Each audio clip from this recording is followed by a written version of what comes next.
Bismillah. Assalamualaikum warahmatullahi wabarakatuh. Innal hamdalillah wassalatu wassalamu ala Rasulillah. Pemirsa yang semoga Allah rahmati dan Allah senantiasa berikan keberkahan di dalam hidupnya. Tentunya kita sepakat dari waktu kita kecil bahwasanya makanan yang sehat adalah 4 sehat 5 sempurna. Selalu ditutup dengan buah.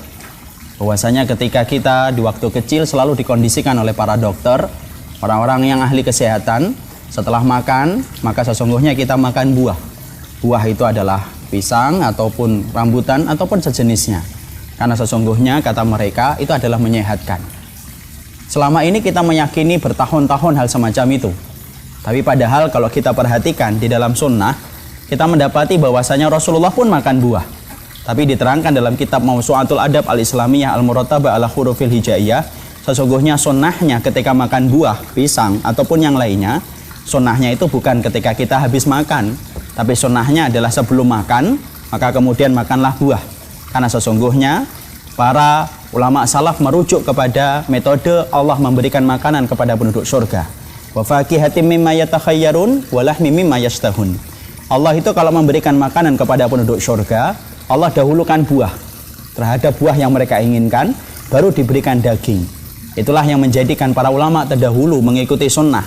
Bahwasanya Rasulullah selalu mendahulukan kurma, di mana beliau sebelum makan kambing, sebelum makan makanan yang berat, Rasulullah makan buah, yaitu adalah kurma, sebelum beliau makan yang berat.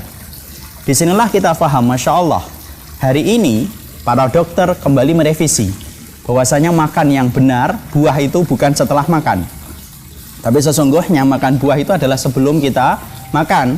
Karena para dokter setelah melewati banyak penelitian mengatakan bahwasanya makan buah setelah makan itu akan menyebabkan perut kita itu cepat membusuk, karena sesungguhnya buah yang dimakan setelah makanan yang berat cepat membusukkan apa yang di lambung. Berbeda kalau kita makan buah sebelum kita makan. Masya Allah, sesungguhnya buah itu akan melapisi lambung, kemudian mengkondisikan lambung sebelum mendapatkan asupan yang berat. Masya Allah, terbukti 1-0 bagaimana sunnah ternyata betul-betul memberikan faedah dalam kehidupan, dan sunnah memberikan kemaslahatan dalam kehidupan. Apa yang ingin saya sampaikan dalam masalah ini adalah, Masya Allah, ternyata sunnah yang telah diajarkan oleh Rasulullah SAW dan semua ketetapan yang ditetapkan oleh Al-Quran tidak memberikan apapun kecuali kepada kita, kecuali adalah kebaikan hidup kita. Karena sesungguhnya Allah, zat yang tidak pernah menzalimi hambanya, sebagaimana Nabi di dalam sunnahnya, maka Nabi tidak pernah sama sekali ingin menipu umatnya. Maka sesungguhnya wajib bagi kita, bagi setiap orang yang beriman, untuk tunduk dan patuh kepada apapun yang telah ditetapkan oleh kitabullah dan sunnah. Karena iman tidak akan pernah disebut beriman sampai dia tunduk dan patuh. Sebagaimana gula dengan rasa manisnya, kalau kita menemukan butiran putih di atas meja, kita icip-icip, kemudian tidak ada rasa manisnya, kita sepakat itu bukan gula.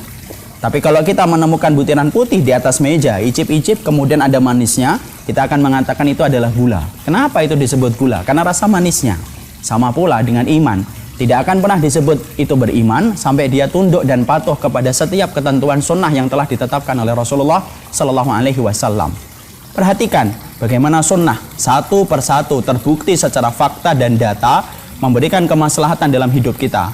Kenapa kita diperintahkan untuk membaca bismillah sebelum kemudian kita minum? Karena ternyata di dalam air ada partikel-partikel yang apabila kita menyebutnya dengan pujian, partikel di dalam air ini akan membantu kesehatan kita. Beda apabila airnya itu kita hujat dengan celaan. Makanya Rasulullah melarang bagi kita untuk kemudian mencela makanan dan minuman, karena ternyata akan tumbuh keburukan di dalam tubuh kita. Kenapa kita tidak diperbolehkan untuk meniup minuman-minuman yang panas? Karena di dalamnya terdapat banyak karbon dioksida yang kemudian akan menjadi mudarat untuk tubuh kita. Makanya sunnah telah menentukan. Kenapa kita diperintahkan ketika sebelum tidur diperintahkan untuk mematikan lampu? Karena ternyata ahli kesehatan mengatakan sesungguhnya Masya Allah, orang yang tidur dalam keadaan gelap lebih berkualitas tidurnya daripada orang yang tidur dalam keadaan terang lampunya. Masya Allah, satu persatu sunnah tidak mampu untuk ditampik bahwasanya sesuai dengan apa yang menjadi hajat kebaikan kita.